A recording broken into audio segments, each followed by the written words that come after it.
2부. 육은 육을 낳기 때문에 죽은 자는 스스로 자신에게 생명을 줄 수가 없어요.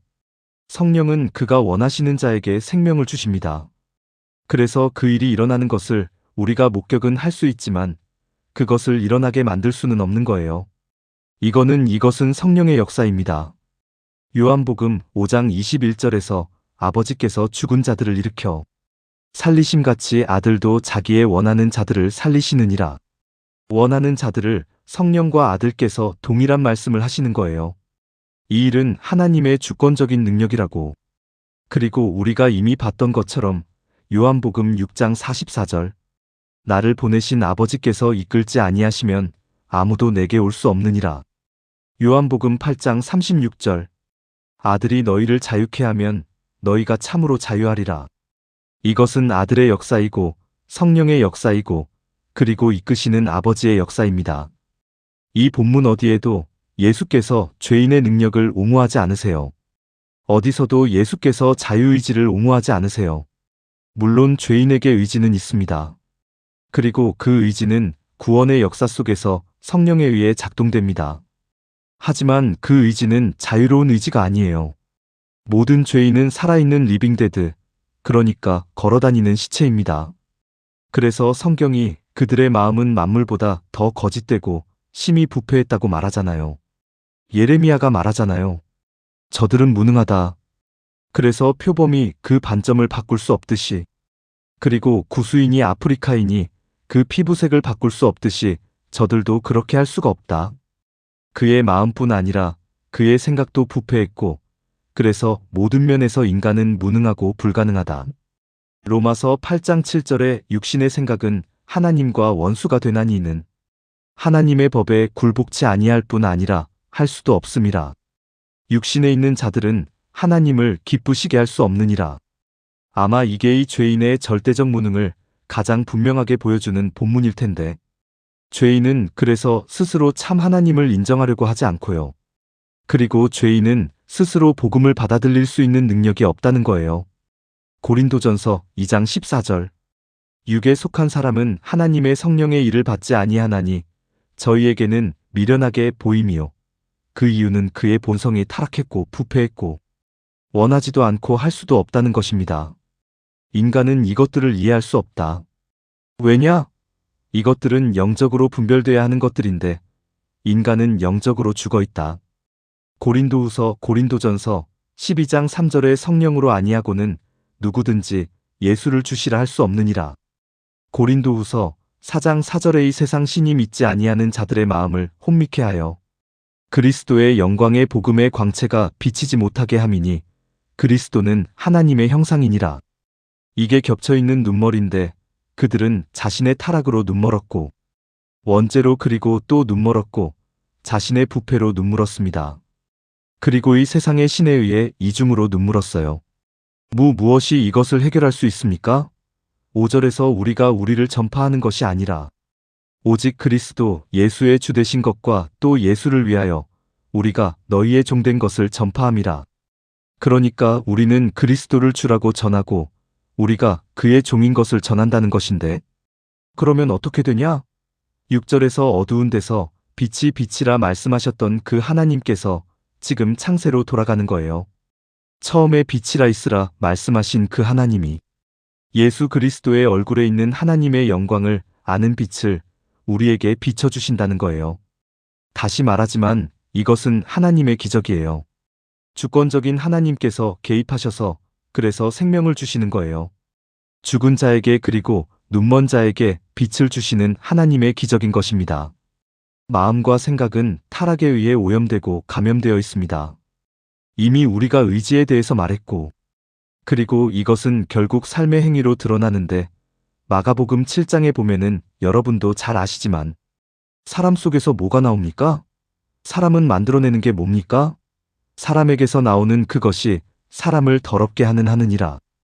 이는 속에서 곧 사람의 마음에서 나오는 것은 악한 생각, 곧 음란과 도적질과 살인과 간음이요 탐욕과 악독과 속임과 음탕과 흘기는 눈과 회방과 교만과 광팬이기.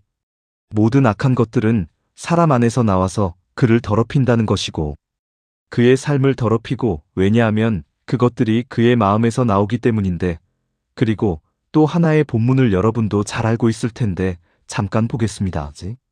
제가 여러 번 이것에 대해서 강의했지만 로마서 3장입니다.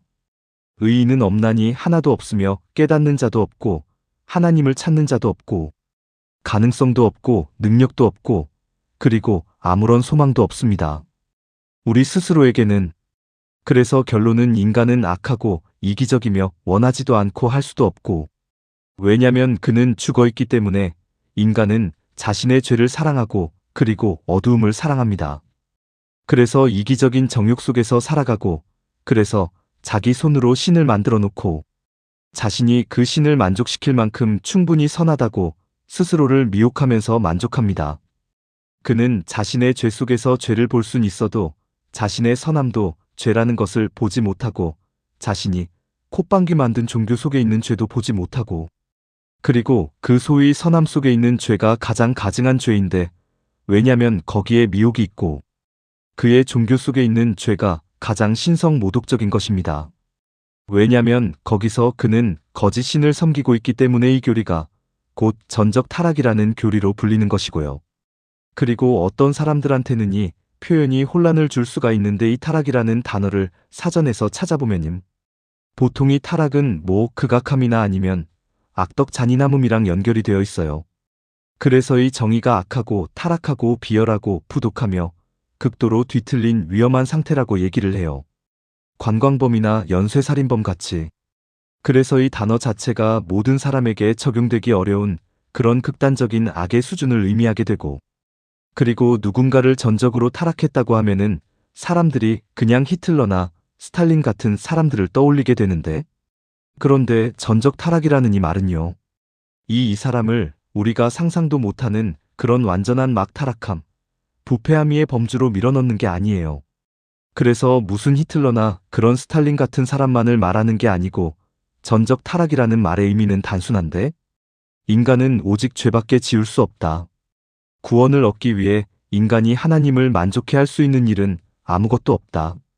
할 수 없다라는 것이고, 그리고 그 전적이라는 뜻은 그것이 너의 전체에 영향을 미친다는 뜻입니다. 생각과 마음과 의지와 행동과 모든 것에, 그렇기 때문에 전적이라고 하는 거예요. 인간의 모든 것을 영향기 때문에, 그래서 죄인은 자신의 죽은 상태에서 스스로를 끌어올릴 수 없고 아무것도 할 수 없고 자신의 눈먼 상태에서 벗어나서 볼 수도 없습니다. 그래서 현대신학의 생각은요, 죄인 안에 어떤 뭔가가 남아있어서 선이 아직 뭔가가 남아있다는 거예요. 그래서 이 사상은 펠라기우스주의에서 발라기우스주의, 그리고 오늘날의 이 알마니안주의로 이어져 내려왔는데요. 그리고 이게 이 웨슬리에 의해서 더 자세하게 정리가 되었는데, 이 웨슬리는 좀 약간 망가진 칼빈주의자였는데, 웨슬리는 하나님께 모든 영광을 돌리기 원했어요. 근데 동시에 인간 안에서 스스로 구원을 시작할 수 있는 어떤 지점이 있다고 이제 얘기를 한 거예요. 그래서 그 체계가 사실상 복음주의 기독교를 다 장악했고요. 지배적인 시스템이 되어버렸어요. 그래서 대부분의 부흥운동 뒤에 이 사상이 있고요. 대부분의 전도 방식 뒤에 있습니다. 죄인 안에 반응할 수 있는 어떤 것이 있다는 존재예요. 그래서 이게 마치 자유국가에서의 권리처럼 여겨져요. 우리가 이 의지를 갖고 있다는 게 하나님이 죄인에게 스스로 결정할 권리를 주시지 않으면 공정하지 않다고 생각하는 거예요. 그래서 성령의 도움 없이도 죄인이 먼저 움직여야 한다고 말을 하는 것인데, 이게 바로 알마니안 신학입니다. 죄인이 먼저 움직여야 하고, 그러면 하나님이 그 죄인의 움직임에 대해서는 거예요. 그런데 성경이 가르치는 것은 이것인데, 죄인이 그렇게 못한다는 거예요. 하려고 하지도 않는다는 거예요. 그는 무능하고 원하지도 않는다. 그 인간에게는 첫걸음을 내디 능력도 없고 그럴 의지도 없고 그러고 싶어 하지도 않는다. 그래서 그가 하는 첫 움직임은 진짜가 아니라 거짓이고 타락한 욕망에 따른 하나님을 향한 거짓된 접근이라는 거예요. 만약에 인간이 먼저 한다면, 그래서 이 인간한테 하나님이 내가 원하는 걸 다 주시기를 원한다. 너의 소망을 채워주기를 원한다. 라고 얘기를 하면, 이게 보통 부흥회 때 그렇게 얘기를 하는데, 교회 성장을 위해서 이렇게 말하는 것은 거짓을 먹이는 것이고 그의 미혹을 더 깊게 만드는 것이에요. 한편으로는 참 하나님을 가리고 있는 것이고 다른 한편으로는 죄인을 계속 속이는 것입니다. 하나님께서 죽은 영혼 위에 능력으로 역사하셔서 참 생명과 깨달음과 회개와 믿음을 주시지 않는 한 아무도 참된 믿음으로 참 하나님께 나올 수는 없는 것입니다. 하나님께서 거듭나게 하시고 영적 생명을 주시기 전까지는 우리는 그분과 협력할 능력도 없고 의지도 없습니다. 중생은 단독 사역입니다. 하나님의 역사입니다. 타락이 우리를 완전하게 무능하게 만들었기 때문에 그래서 구원에 이르는 어떤 것도 우리는 할 수가 없는 것입니다. 그래서 중상에서 우리는 저항하지도 않고 협력하지도 않는 거예요. 아무것도 안 하는 거예요. 우리는 이 일을 당하는 처지인 거고 성령에 의해서 변화되는 것입니다. 우리의 의지와 분리되어서가 아니라 우리의 의지를 통해서인데 성령께서 우리의 마음을 비추셔서 먼저 복음을 이해하게 하시고 그래서 우리를 죽음에서 일으키셔서 새 생명과 새 마음을 주시는 것입니다. 이것은 성령 없이 일어날 수 없는 것이고 이것은 너무나 기초적이고 절대적으로 기본적인 진리입니다. 그래서 고린도전서 15어 1장에서 바울은 십자가에 도가 밀어난 것이고 걸림돌이라고 하잖아요. 그리고 끝장에 가서 이렇게 말합니다. 너희는 하나님으로부터 나서 그리스도 예수 안에 있고 하나님으로부터 나서 그의 행하심으로 그가 택하셨다는 거예요. 계속 반복해서 얘기해요. 그가 택하셨다. 택하셨다. 택하셨다. 그의 행하심이다. 다른 길은 없습니다. 디모데후서 2장도 우리에게 익숙한 본문인데 뭐에 대해서 얘기를 하냐면 주의 종의 태도, 주의 종이 온유함으로 섬겨야 하는 태도를 얘기해요. 혹 하나님이 저희에게 회개함을 주사 진리를 알게 하실까 하며 저희로 깨어 마귀의 올무에서 벗어나 하나님께 사로잡힌 바 되어 그 뜻을 쫓게 하실까 함이라. 그래서 이 일은 오직 만약 하나님이 회개를 하게 해주셔서 진리를 알게 하실 때만 일어나는 것입니다. 먼저 알게 해주셔야 되는 거예요. 이건 새로운 사상이 아니에요. 새로운 아이디어가 아닙니다. 이 교리는 수세기 동안 확증되어 온 역사적 교리입니다. 또 다르게 설명할 수 있는 것은 하나님은 죄인에게 그들이 할 수 없는 것을 명령하신다는 것입니다. 복음의 부르심은 이것을 전제하는 거예요. 참된 복음의 부르심은 죄인은 아무것도 할 수 없다. 설교자가 할 수 있는 것은 오직 분명한 복음의 진리를 쏟아내는 것이고 그 은혜의 수단을 사용하고 죄인에게 부탁하고 간구하고 조르고 해서 하나님께서 자비를 베풀어 주시기를 기도하는 것뿐이고 그러면 하나님은 하나님의 일을 하시는 것이고 오직 하나님만이 죄인을 움직일 수 있는 것입니다. 기도서 3장의 3절에 우리도 전에는 어리석은 자요 순종치 아니한 자요 속은 자요 각색 정욕과 행락의 종노릇한 자요 악독과 투기로 지낸 자요 가증스러운 자요 피차 미워한 자였으나 우리 구주 하나님의 자비와 콧방귀 사랑하심이 나타날 때의 이 말씀을 보세요. 우리를 구원하시되 우리의 행한 바 의로운 행위로 말미암지 아니하고 오직 그의 긍휼하심을 쫓아 중생의 씻음과 성령의 새롭게 하심으로 하셨나니 성령을 우리 구주 예수 그리스도로 말미암아 우리에게 풍성히 부어주사 우리로 그의 은혜를 힘입어 이롭다 하심을 얻어 영생의 소망을 을따라 후사가 되게 하려 하심이라. 그래서 이 교리의 결과가 뭡니까? 여러분들도 잘 아시겠지만 이 교리가 의미하는 바가 무엇입니까? 역사적으로 봤을 때 이 진리를 거부할 때 이 전적 타락의 진리들이 교리를 거부할 때 나타나는 결과들이 있는데 이것들을 한번 생각해 보는 게 중요해요. 전적 타락을 부인하는 것은 오랫동안이 미국 종교 문화의 핵심이 되어 왔습니다. 이거는 옛 모더니즘 그리고 옛 자유주의, 진보주의 이런 것들의 중심에서 있는 것인데요. 이들이 말하는 거는 우리는 신학에는 관심이 없고 그리고 성경의 무호성과 권위에도 관심 없다. 우리는 그냥 세상에서 예수님처럼 살고 싶다. 가난한 자들을 돕고 그리고 소외된 자들을 돕고 선한 일을 하고 싶다. 이게 진보주의잖아요. 그래서 이 자유주의자들이 리버럴들이 이렇게 하면 교회를 새롭게 만들 수 있다고 생각했었어요. 그래서 교회를 성장시키고 확장할 수 있다고 생각했는데 그 결과 교회를 무너뜨려 봤습니다. 완전히 무너뜨려 버렸습니다. 이 모더니즘과 그리고 자유주의 리버럴 영향을 받은 주류 교단들을 한번 지금 보세요. 그 상태를 그래서 참된 교회는 무너지고 그 자리에 거짓 종교 조식들이 세워져 있습니다. 그래서 이 이머진 교회 아니면은 이 이머전트 운동을 보면은 모든 것을 하나로 정의하기는 어렵지만 그 근본에 신자유주의 리버럴리즘이 있는 것이고요. 결국 같은 게 돌아온 거예요. 그들이 말하기를 성경의 의미를 두고 논쟁하고 싶지 않고 우린 모르겠고 아무도 모르고 아무도 이해한 적 없고 그 누가 알 수 있냐? 그냥 예수처럼 살자. 모두를 사랑하고 착한 일 하자. 가난한 자를 돕고 소외 자를 돕고 그렇게 살자.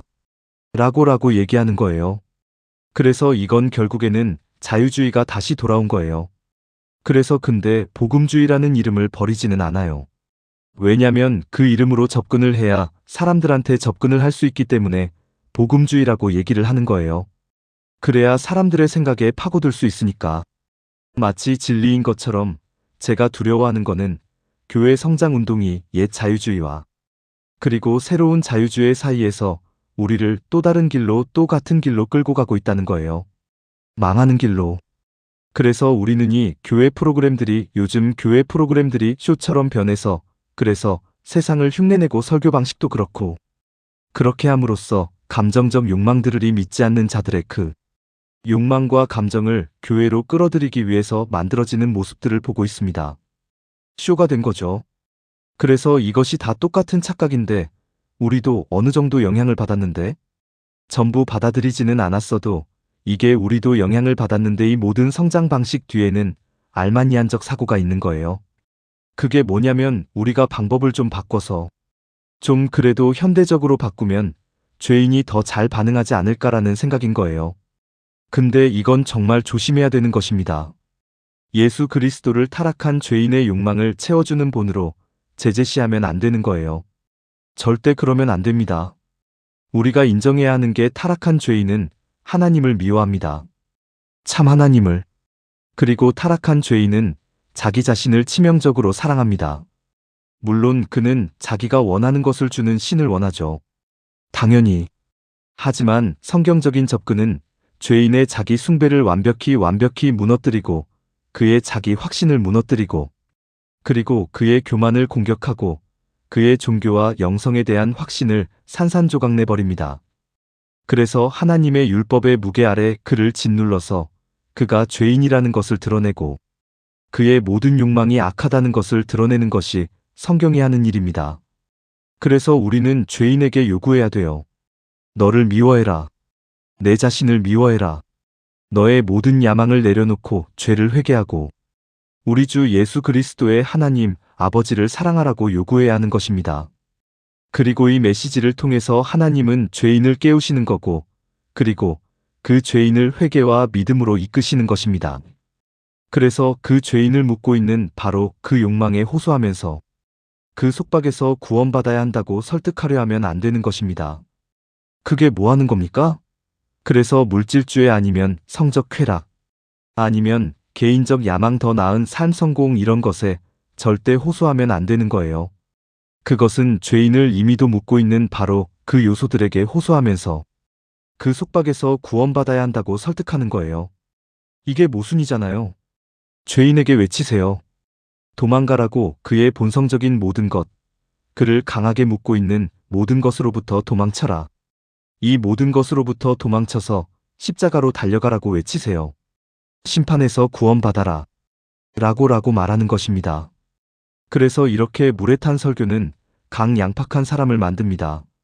이렇게 변질된 물에 탄 메시지를 전하면 팍하고 이기적인 사람들이 만들어지고 단단한 진리를 전하면 그 진리가 양팍한 마음을 깨뜨리고 상한 심령의 사람들을 만들어내는 것입니다. 그래서 문화마다 메시지를 바꾸면 안 되는 것입니다. 상황이 바뀐다고 해서 현실이 바뀌는 것이 아닙니다.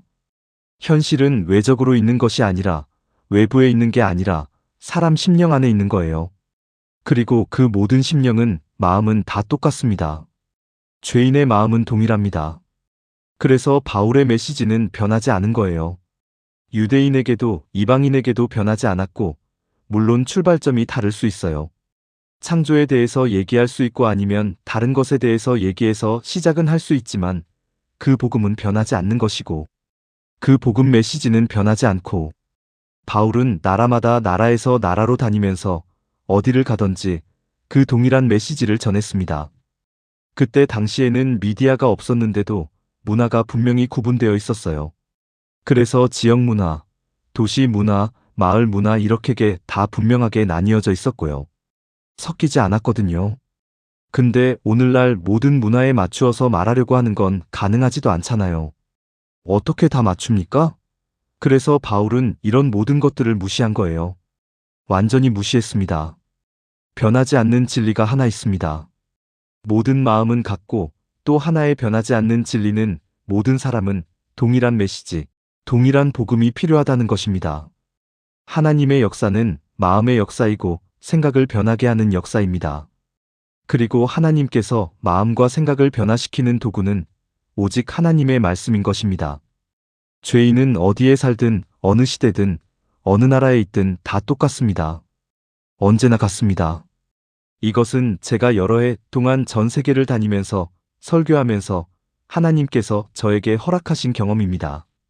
수많은 언어와 다양한 통역을 통해서도 메시지는 변하지 않습니다. 절대 결코 변하지 않습니다. 그리고 마지막으로 한 가지 실제적인 적용을 말할 텐데요. 여러분이 다 아는 얘기지만 여러분을 제가 격려하기 위해서 나누는 건데 온유하세요. 겸손하세요. 복음을 전하는 사람만큼 겸손해야 할 사람은 없습니다.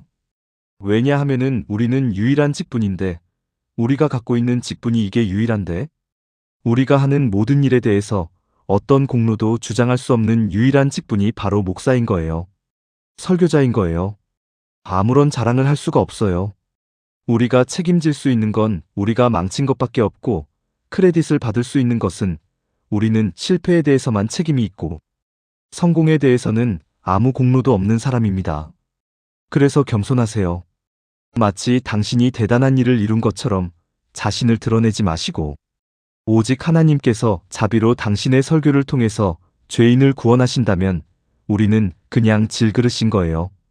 깨지기 쉽고 대처 가능한 존재이고 못난 존재이고 그래서 우리의 사역에 대해서 일어나는 일에 대해서는 어떤 열매에 대해서도 우리는 자랑할 수 없고 그것에 대해서 크레딧을 받을 수가 없는 것입니다.